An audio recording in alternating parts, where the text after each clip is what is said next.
प्यारे विद्यार्थी मित्रों, द्वितीय बीकॉम हिंदी कक्षा में आपका स्वागत है। पिछली कक्षाओं से हम लघु कथा पुंज की कहानियां पढ़ रहे हैं और आज की कक्षा में हम एक और लेखिका की कहानियां पढ़ेंगे और लेखिका का नाम है चेतना भाटी। आज हम चेतना भाटी की लघु कथाएं पढ़ेंगे। पिछली कक्षा में हम मधुदीप की कहानियां पढ़ चुके हैं और इस कक्षा में हम चेतना भाटी की लघु कथाएं पढ़ेंगे। चेतना भाटी का परिचय सबसे पहले हम प्राप्त कर लेंगे। चेतना भाटी हिंदी के एक कथाकार है, लेखिका है और उनका जन्म 27 जून 1957 ईस्वी में हुआ था। बीकन गांव, खरगोन, मध्य प्रदेश के भीकन गांव में उनका जन्म हुआ था। उनकी शिक्षा के संबंध में भी हम समझ सकते हैं, जान सकते हैं कि उन्होंने बीएससी की पढ़ाई की थी, उसके बाद एमए और फिर एलएलबी की पदवी भी उन्होंने प्राप्त की। और जिन साहित्यिक विधाओं का सर्जन उन्होंने किया है तो वो विधाएं हैं बरदंತಹ साहित्य प्रकार व्यंग्य। तो व्यंग्य के क्षेत्र में उन्होंने लिखा है, लघु कथाएं लिखी हैं, कहानियां लिखी हैं, उपन्यास लिखे हैं, लेख लिखे हैं। तो एक कवयित्री के रूप में भी उनको हम देख सकते हैं, कविताएं भी उन्होंने लिखी। और उनकी कृतियां, उनकी रचनाओं के संबंध में हम विचार करेंगे तो व्यंग्य संग्रह है। उनके व्यंग्य संग्रह है दिल है हिंदुस्तानी, दुनिया एक सरकारी मकान है, विक्रम बेताल का ईमेल संवाद आदि उनकी रचनाएं। व्यंग्य संग्रह। कहानी संग्रहों के अंतर्गत एक सदी का सफरनामा, नए समीकरण आदि उनके कहानी संग्रह। लघु कथाएं, उन्होंने बहुत सारी लघु कथाएं लिखी हैं। लघु कथाकार के रूप में उनकी ख्याति है। लघु कथा संग्रहों में उल्टी गिनती, सुनामी सड़क का अत्यंत प्रसिद्ध है। उन्होंने कुछ उपन्यास भी लिखे हैं। चल आचल जिंदगी नामक एक उपन्यास है, चंद्रदीप नामक एक और उपन्यास है इनका, और कुछ अन्य रचनाओं का इन्होंने संपादन भी किया है, एडिट भी किया है। कतरा कतरा रोशनी कहानी संग्रह है और सिलवटे लघु कथा संग्रह है। तो दूसरों द्वारा लिखी गई रचनाओं का संपादन इन्होंने किया है, अर्थात उन पुस्तकों के संपादक हैं। और कुछ प्रौढ़ रचनाएं भी इनकी मिलती हैं। नव साक्षरों के लिए लेखन, मध्य प्रदेश लेखन संघ भोपाल द्वारा काशीबाई मेहता स्मृति सम्मान इनको प्राप्त हुआ है। तो ये चेतना भाटिया जी का संक्षिप्त परिचय है। उनकी कहानियां पढ़ते हुए हमें उनकी रचनाओं का परिचय मिल जाता है।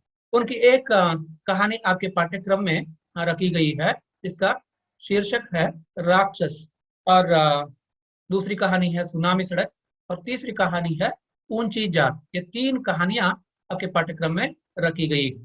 तो सबसे पहले हम उनकी पहली कहानी पढ़ेंगे यहाँ पर, जिसका शीर्षक रखा गया है राक्षस। उनकी कहानियां बहुत ही मजेदार हैं, तो इनको यूं ही हम समझ सकते हैं आसानी से। इनमें वो पंच, वास्तव में जिस कहानी में पंच होना चाहिए अथवा किसी चुटकुले में भी तो इसकी अनिवार्यता होती है, आवश्यकता होती है, तो वो इनकी कहानियों में हमें मिलता है। तो यहाँ शीर्षक जो दिया गया है इसका राक्षस।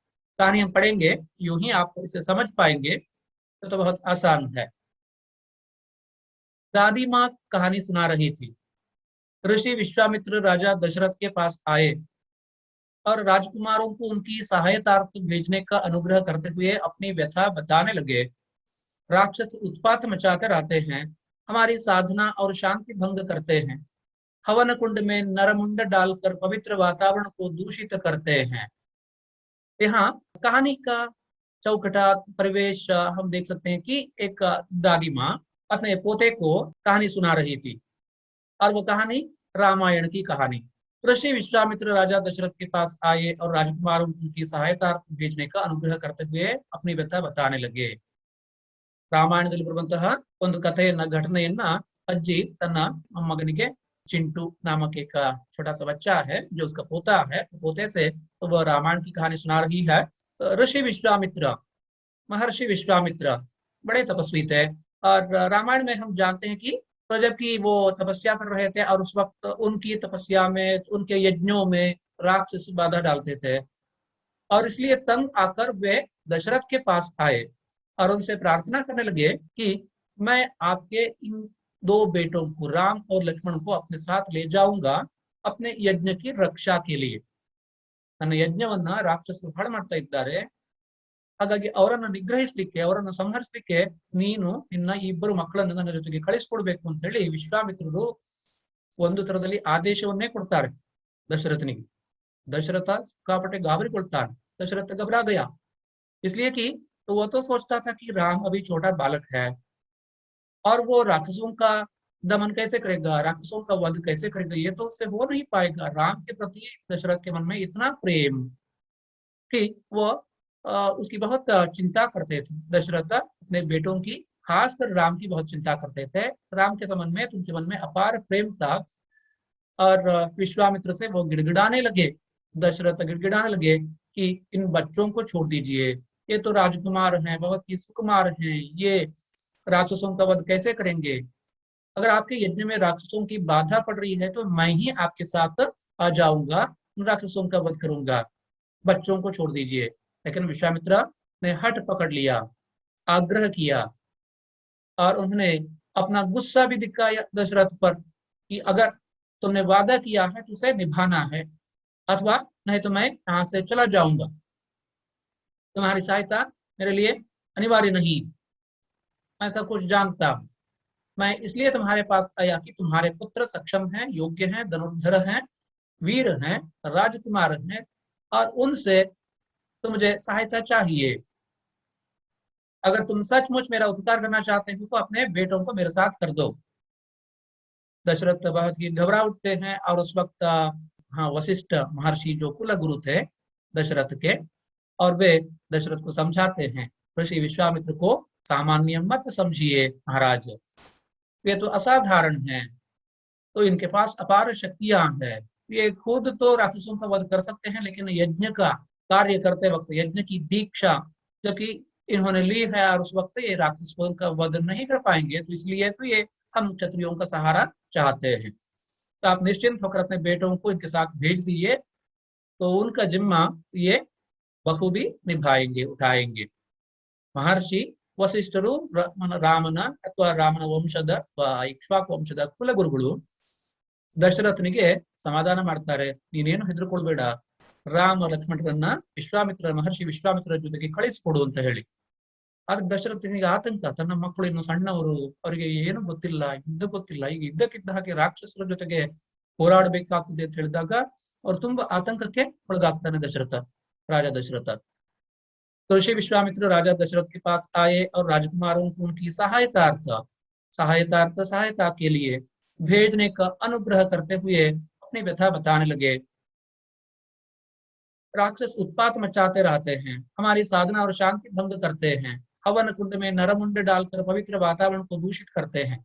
विश्वामित्र राक्षसों के संबंध में कह रहे थे, ये राक्षस बड़े उत्पाती हैं, ರಾಕ್ಷಸರು ಬಹಳ ಉತ್ಪಾತವನ್ನ ಮಾಡ್ತಾರೆ, ನಮ್ಮ ಸಾಧನೆಗಳಲ್ಲಿ ಶಾಂತಿಯನ್ನ ಭಂಗ ಮಾಡ್ತಾರೆ, ನಾವು ಯಜ್ಞಗಳನ್ನ ಮಾಡ್ಲಿಕ್ಕೆ ಆಗುದಿಲ್ಲ, ತಪಸ್ಸಿನಲ್ಲಿ ಕೂತ್ಕೊಳ್ಳಿಕ್ಕೆ ಸಾಧ್ಯವಾಗುದಿಲ್ಲ, तो राक्षसों का उपद्रव बहुत हो गया है, तो हमारी साधना और शांति भंग करते हैं, हमारी साधना को भी तोड़ देते हैं, शांति भंग करते हैं, हवन कुंड में नरमुंड डालकर पवित्र वातावरण को दूषित करते हैं। यज्ञ कुंडದಲ್ಲಿ ಮನುಷ್ಯರ ಅಸ್ಥಿ ಮಾಂಸಗಳನ್ನೆಲ್ಲ ಕತ್ತರಿಸಿ ಬಿಸಾಡಿ ಎಲ್ಲ ಅಪವಿತ್ರಗೊಳಿಸುತ್ತಾರೆ, पवित्र वातावरण को दूषित कर देते हैं। हवन कुंड में नरमुंड डालकर, नरमांस डालकर, खून डालकर पवित्र वातावरण को दूषित करते हैं। तो इनसे छुटकारा पाने के लिए मैं तुमसे सहायता मांगने आया हूँ और मैं चाहता हूँ कि तुम अपने बेटों को राम और लक्ष्मण को मेरे साथ भेज दो, ये मेरे यज्ञ की रक्षा करें। कहानी अभी पूर्ण नहीं हुई थी, तो ये आधुनिक कहानी है, लघु कथा है, चेतना भाटी द्वारा लिखी गई। दादी माँ अपने पोते को ये जो रामायण की कहानी सुना रही थी, विश्वामित्र की कहानी सुना रही थी, जो अपने यज्ञ की रक्षा के लिए राम और लक्ष्मण को अपने साथ ले आने के लिए दशरथ के दरबार में आए थे, और उन्होंने निवेदन किया था दशरथ से कि किस तरह राक्षस बाधा डालते हैं हमारे यज्ञ में, हमारी साधना में, हमारे आश्रम के वातावरण में जो हमेशा शांति रहती है तो उसको तोड़ देते हैं, भंग करते हैं, यज्ञ कुंड में नरमुंड डालकर पवित्र वातावरण को दूषित कर देते हैं। यहाँ विश्वामित्र प्रार्थना कर रहे थे दशरथ से, राम और लक्ष्मण को अपने साथ भेजने का अनुरोध कर रहे थे, हट कर रहे थे। और ये जो पोता अपनी दादी माँ के मुंह से कहानी सुन रहा था, रामायण की कहानी सुन रहा था, तो वो रामायण की वो पूर्ण कहानी और उसका अंतरार्थ वो सभी नहीं जानता था। तुरंत उसने प्रश्न किया अपनी दादी माँ से। ಹಾಗಾಗಿ ಅಜ್ಜಿಯ ಬಾಯಲ್ಲಿ ಕಥೆಯನ್ನ ಕೇಳ್ತಾ ಕೊಡ್ತಿದ್ದಂತ ಈ ಮೊಮ್ಮಗ ಪ್ರಶ್ನೆ ಕೇಳ್ತಾನೆ ಅಜ್ಜಿಗೆ ಆ ಕ್ಷಣದಲ್ಲಿ। हाँ हाँ, मैंने देखा था टीवी पर, ये नियंत्रण रेखा पार कर घुसपैठ करते हैं। चिंटू तपाक से बोल पड़ा। ಅಜ್ಜಿ ರಾಮಾಯಣದ ಕಥೆಯನ್ನ ಮೊಮ್ಮಗನಿಗೆ ಹೇಳ್ತಾ ಇದ್ರೆ ಈ ಕಡೆ ಮೊಮ್ಮಗ ಕಥೆಯನ್ನ ಕೇಳ್ತಾ ಇದ್ದ ಹಾಗೆ ತನ್ನ ಉತ್ಸುಕತೆಯನ್ನ ತಡೆದುಕೊಳ್ಳಲಿಕ್ಕೆ ಸಾಧ್ಯವಿಲ್ಲದೆ ಪ್ರಶ್ನೆ ಕೇಳ್ತಾನೆ ಅಥವಾ ತಾನೇ ಒಂದು ಪ್ರತಿಕ್ರಿಯೆಯನ್ನ ಕೊಡ್ತಾನೆ। हाँ, उसके पोते की प्रतिक्रिया यह थी कि वो कहता है, चिंटू उसका नाम है, तो छोटा बच्चा जो पोता है। दादी माँ जबकि कहानी सुना रही थी उस वक्त वो अपनी प्रतिक्रिया में कहता है, हाँ हाँ दादी माँ, मैंने देखा था टीवी पर, ನಾನು ಟಿವಿಯಲ್ಲಿ ನೋಡಿದ್ದೇನೆ ಈ ರಾಕ್ಷಸರನ್ನ। ಇವರೆಲ್ಲ ಆ ಕಡೆಯಲ್ಲಿ ನಿಯಂತ್ರಣ ರೇಖೆಯನ್ನು ದಾಟಿ ದೇಶದ ಒಳಗೆ ನುಸುಳ್ತಾರೆ। नियंत्रण रेखा, यहाँ लाइन ऑफ कंट्रोल, ये तो भारत और पाकिस्तान के बीच में है। भारत पाकिस्तान के बीच में जो लाइन ऑफ कंट्रोल है, लोसी नियंत्रण रेखा, और तो उस तरफ से जो घुसपैठिए यहाँ आ जाते हैं, बम फोड़ देते हैं, बहुत सारे लोगों को मार गिराते हैं। तो ये सब मैंने देखा है, मैंने देखा था टीवी पर, वे नियंत्रण रेखा पार कर घुसपैठ करते हैं। ಹಾಗಾಗಿ LOCಯನ್ನು ದಾಟಿ ಬಂದು ಇಲ್ಲಿ ಬಾಂಬ್ ಹಾಕಿ ಏನೆಲ್ಲ ಉತ್ಪಾತಗಳನ್ನ ಮಾಡ್ತಾರಲ್ಲ, ನಾನು ಅವರನ್ನ ಟಿವಿಯಲ್ಲಿ ನೋಡಿದ್ದೇನೆ, ಅವರೇ ಅಲ್ವಾ ನೀನ್ ಹೇಳ್ತಿರುವಂತಹ ರಾಕ್ಷಸರು ಅಂತ ಹೇಳಿದ್ರೆ। दादी माँ से यहाँ पोता बच्चा प्रश्न कर रहा है कि मैं इन राक्षसों को जानता हूँ, तो मैंने इन राक्षसों को टीवी पर देखा है। जो भारत और पाकिस्तान के बीच में जो नियंत्रण रेखा है, लाइन ऑफ कंट्रोल है, उस पार से ये यहाँ घुसपैठ करते हैं, घुसकर आ जाते हैं और बमबारी करते हैं, लोगों की हत्या करते हैं, बड़ा उत्पात मचाते हैं, शांति भंग करते हैं। चिंटू तपाक से बोल पड़ा। दादी माँ की कहानी वहीं रह गई, लेकिन कहानी को उसने कंटिन्यू किया, आगे बढ़ाया। तो कहानी का रुख बदल गया, कहानी का स्वरूप बदल गया। तो क्योंकि ये आधुनिक कहानी है, तो रामायण की कहानी कहना तो यहाँ उद्देश्य नहीं लेखिका का। वो रामायण की कहानी सुना रही थी। दशरथ के पास ऋषि विश्वामित्र आए और अपने यज्ञ की रक्षा के लिए राम और लक्ष्मण को अपने पास भेजने का अनुरोध करने लगे।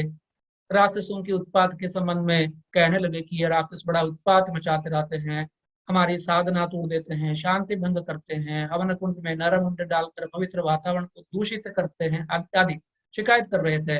और यज्ञ की रक्षा के लिए राम और लक्ष्मण को अपने साथ भेजने का अनुरोध कर रहे थे, आग्रह कर रहे थे। और तुरंत प्रतिक्रिया के रूप में कहानी सुनते हुए प्रतिक्रिया के रूप में चिंटू का पोते का ये कहना था, मैंने इनको राक्षसों को टीवी पर देखा है। तो जो भारत पाकिस्तान के बीच में जो नियंत्रण रेखा है, LOC है, लाइन ऑफ कंट्रोल है, उस तरफ से पाकिस्तान की तरफ से ये घुसपैठ करते हैं और यहाँ बम फोड़कर शांति भंग करते हैं, उत्पात मचाते हैं। इनको मैंने देखा है।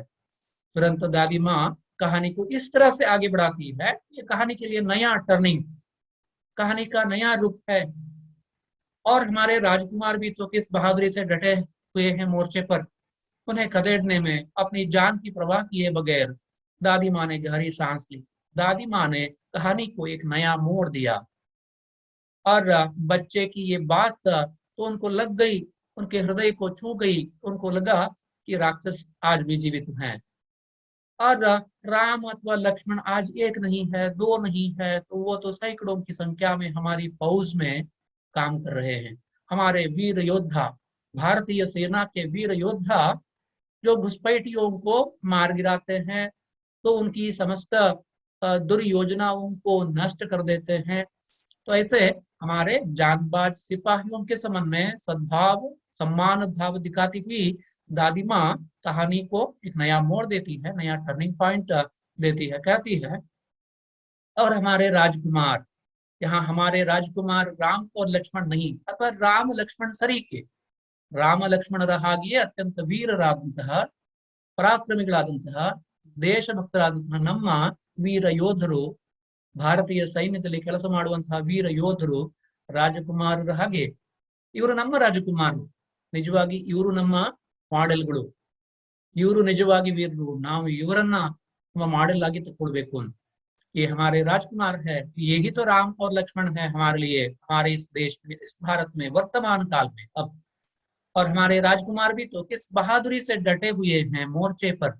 आದ್ರೆ ಎಂತಹದೊಂದು ಒಂದು ಯುದ್ಧದ परिस्थिति ಬಂದರೂ ಕೂಡ मोर्चा ಅಂತ ಹೇಳಿದ್ರೆ युद्ध, तो युद्ध की नौबत जब आ जाती है तो इस तरह के घुसपैठिए जब भारत में घुस आते हैं, बमबारी करते हैं, शांति भंग करते हैं, उत्पात मचाते हैं, तो उस वक्त डट कर दृढ़ता पूर्वक बड़ी बहादुरी से तो इनसे लड़ते हैं हमारे बहादुर सिपाही, हमारे वीर योद्धा, हमारे जवान, हमारे भारतीय सेना में जो जवान काम करते हैं बड़ी बहादुरी से इनका मुकाबला करते हैं। कभी कभी तो इनको अपना प्राणार्पण करना पड़ता है, तो जान की बाजी लगाकर के दुश्मनों की उस करतूत को नाकामयाब कर देते हैं।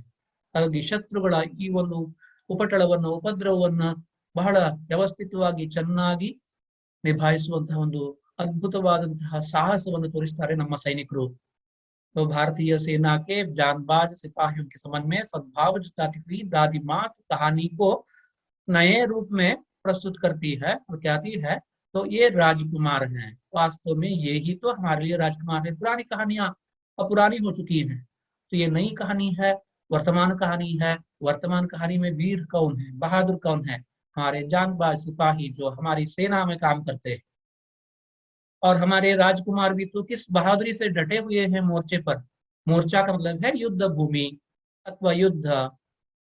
उन्हें खदेड़ने में, खदेड़ना भगाना, सीमा से पार भगा देना, उन्हें खदेड़ने में अपनी जान की परवाह किए बगैर, ತಮ್ಮ ಪ್ರಾಣದ ಬಗ್ಗೆ ಕೂಡ ಚಿಂತೆ ಮಾಡದೆ ದುಷ್ಟರನ್ನ, ಶತ್ರುಗಳನ್ನ, ಉಪದ್ರವಕಾರಿಗಳನ್ನ, ಈ ಒಳ ನುಸುಳುಕೋರರನ್ನ ಅವರು ಗಡಿಯಿಂದ ಆಚೆಗೆ ತಳ್ಳುವ ಅಥವಾ ಅವರನ್ನ ನಿಷ್ಪ್ರಭೆಗೊಳಿಸುವಂತಹ ಎಲ್ಲ ಕೆಲಸಗಳನ್ನ ಬಹಳ ಸಾಹಸದಿಂದ ಮಾಡ್ತಾ ಇದ್ದಾರೆ ನಮ್ಮ ಸೈನಿಕರು। अपने ये राजकुमार ये किसी राजकुमार से कम नहीं है, तो राम से कम नहीं है, लक्ष्मण से कम नहीं है, ये एक नहीं सैकड़ों की संख्या में है आज हमारी भारतीय फौज में। तो ये वीर सिपाही तो दुश्मनों के साथ लड़ते हैं, अपनी जान जोखिम में डालते हैं, अपनी जान की परवाह किए बिना तो ये मोर्चे पर डटे हुए हैं बड़ी बहादुरी से। आज भी दिन और रात, ಹಗಲು ರಾತ್ರಿ ಎನ್ನುವ ಒಂದು ಸ್ವಲ್ಪ ಕೂಡ ಚಿಂತೆ ಮಾಡದೆ ಹಗಲು ರಾತ್ರಿಯಲ್ಲಿ ನಮ್ಮ ಗಡಿಗಳನ್ನ ಕಾಯ್ತಾರೆ बॉर्डर सिक्योरिटी फोर्स। तो सीमा सुरक्षा बल हमारा जो तैनात है, तो वहाँ जो जानबाज सिपाही वहाँ नियुक्त हैं, ठंड में, सर्दी में, तो वर्षा में, जो भी आ जाए तो ये काम करते रहते हैं अपनी जान जोखिम में डालकर। और हम यहाँ आराम से सोते हैं रात को, ये रात में जागे रहते हैं हमारी जान बचाते हैं। ಹಾಗಾಗಿ ಈ ಕಡೆಯಲ್ಲಿ ದೇಶವಾಸಿಗಳು ಸುಖ ನಿದ್ರೆಯನ್ನು ಅನುಭವಿಸುವ ಸಂದರ್ಭದಲ್ಲಿ ಆ ಕಡೆಯಲ್ಲಿ ನಮ್ಮ ಗಡಿಗಳಲ್ಲಿ ಯಾವ ದುಷ್ಟ ನುಸುಳುಕೋರರು ಭಾರತವನ್ನ ಆಕ್ರಮಣ ಮಾಡ್ಲಿಕ್ಕೆ ಅಂತ ಹೇಳಿ ಪ್ರಯತ್ನಿಸ್ತಿರ್ತಾರೋ ಅವರ ಎಲ್ಲ ದುಷ್ಟ ಪ್ರಯತ್ನಗಳನ್ನ ನಿರ್ಮೂಲನಗೊಳಿಸಿ ತಮ್ಮ ಒಂದು ಸಾಹಸವನ್ನ ಪ್ರದರ್ಶಿಸ್ತಾರೆ ನಮ್ಮ ಸೈನಿಕರು। ನಮ್ಮ ಸೈನಿಕರು ಇವರೇ ನಮ್ಮ ರಾಜಕುಮಾರರು। तो वो अपनी जान की परवाह नहीं करते। दादी माँ ने गहरी सांस ली, तो यहाँ गहरी सांस लेने का मतलब है कि उनका हृदय भरा हुआ था, उनकी आंखें भरी हुई थी, वह गदगद हो गई थी। दादी माँ ने गहरी सांस ली। प्लेन से उतरते पेटी बंद शहीदों का दृश्य उनकी आंखों में घूम गया और वे नम हो गई। उनकी आंखों के सामने वो सभी तस्वीरें घूमने लगी। ये भी तो तस्वीरें हम देख चुके हैं, ಹೇಗೆ ನಮ್ಮ ಸೈನಿಕರು ಬಹಳ ಪರಾಕ್ರಮದಿಂದ ಶತ್ರುಗಳನ್ನ ಹೊಡೆದೋಡಿಸಿದ್ರು, ಅವರ ಎಲ್ಲ ದುಷ್ಟ ಪ್ರಯತ್ನಗಳನ್ನು ವಿಫಲಗೊಳಿಸಿದ್ರು ಅನ್ನೋದನ್ನ ನಾವು ನೋಡ್ತೀವಿ। ಎಷ್ಟೋ ಜನ ಅದರಲ್ಲಿ ಬಲಿದಾನವಾದ್ರು। ಹಾಗೆ ಬಲಿದಾನವಾಗಿ ಅವರನ್ನ ಮುಚ್ಚಿದ ಪೆಟ್ಟಿಗೆ ಒಳಗೆ ರಾಷ್ಟ್ರ ಧ್ವಜವನ್ನ ಹೊದಿಸಿ ಗೌರವಪೂರ್ವಕವಾಗಿ ಉಳಿದ ಸೈನಿಕರು ಹೊತ್ಕೊಂಡು ಬರುವಾಗ ಆ ದೃಶ್ಯವನ್ನ ನಾವೆಲ್ಲ ಟಿವಿಯಲ್ಲಿ ನೋಡಿದ್ದೇವೆ।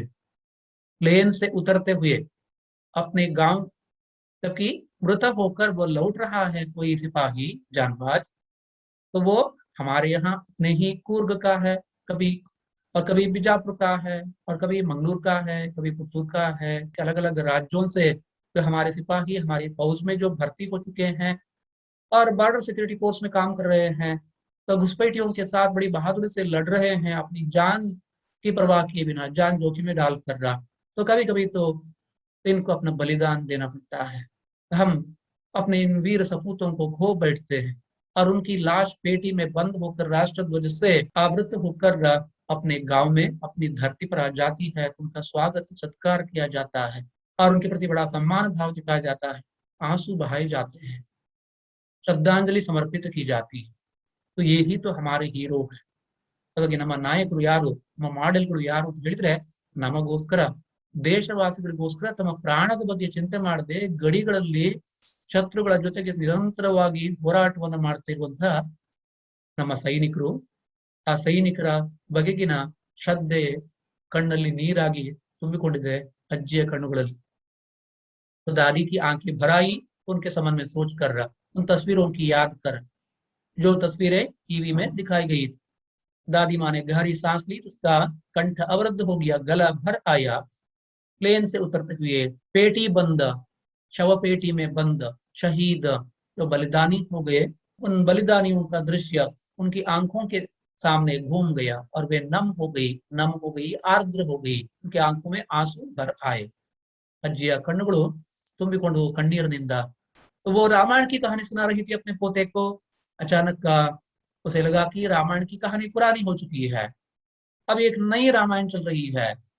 अब घुसपैठिए लोसी के पार हैं, नियंत्रण रेखा के पार हैं, तो वहां से घुसपैठ करते हैं, बमबारी करते हैं, रॉकेट चलाते हैं, बम फोड़ते हैं, लोगों को मारते हैं, देश के अंदर घुस जाते हैं, तरह तरह के हत्याकांड रचते हैं। तो उनके इस दुष्कृत्य को समाप्त करने का, उनकी इन सभी योजनाओं को विफल करने का कार्य तो हमारे जांबाज सिपाही निरंतर कर रहे हैं और इन्हीं की वजह से आज हम जी रहे हैं। तो इन्हीं की वजह से हम शांतिपूर्ण जीवन बिता रहे हैं।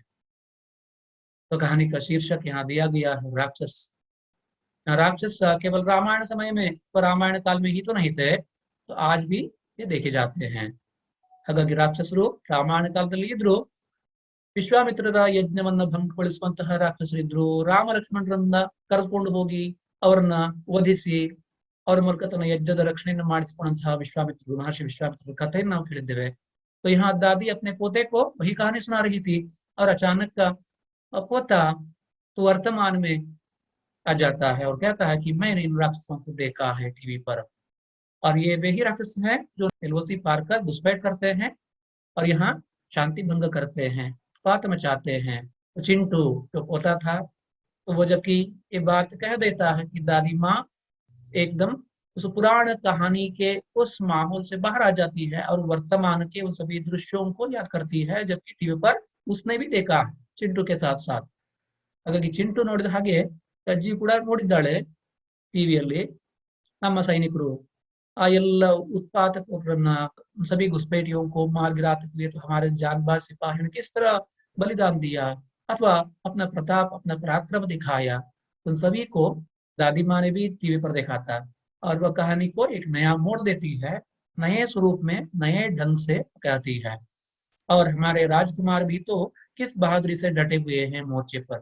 ಹೌದು, ಯುದ್ಧ ಕ್ಷೇತ್ರದಲ್ಲಿ ನಮ್ಮ ಈ ಅತ್ಯಂತ ಪ್ರತಾಪಿಗಳಾದಂತಹ ರಾಜಕುಮಾರರು ಬಹಳ ಸಾಹಸದಿಂದ ಶತ್ರುಗಳ ಜೊತೆಗೆ ಹೋರಾಡುತ್ತಿದ್ದಾರೆ, ಶತ್ರುಗಳನ್ನ ಗಡಿಯಿಂದ ಆಚೆಗೆ ದೂಡುವಂತಹ ಅಥವಾ ಓಡಿಸುವಂತಹ ಪ್ರಯತ್ನವನ್ನ ಮಾಡ್ತಾ ಇದ್ದಾರೆ, ತಮ್ಮ ಪ್ರಾಣದ ಚಿಂತೆಯನ್ನ ಮರೆತು। दादी माँ ने गहरी सांस ली, तो यहाँ दादी माँ उन सभी घटनाओं को याद करती है। उनकी आंखों के सामने प्लेन से उतरते पेटी बंद शहीदों का वह दृश्य घूमने लगता है और उनकी आंखों में आंसू आ जाते हैं। सुंदर कहानी है ना। वास्तव में छोटी कहानी, लघु कथा होते हुए भी इसमें एक पंच है। तो कहानी में जो स्वारस्य होना चाहिए, जो रसात्मकता होनी चाहिए, और वो इस कहानी में है। तो अलग ढंग की कहानी है।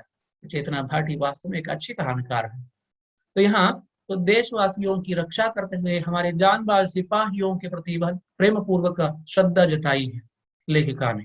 रामायण की कहानी तो हम जानते हैं और बार बार उसे देखते हैं तो सुनते हैं, लेकिन हम भूल जाते हैं कि वे राम और लक्ष्मण आज भी हमारे बीच में उपस्थित हैं। वो हमारे बीच में नहीं, हमारे चारों तरफ हमें घेरे हुए हमारी सुरक्षा कर रहे हैं।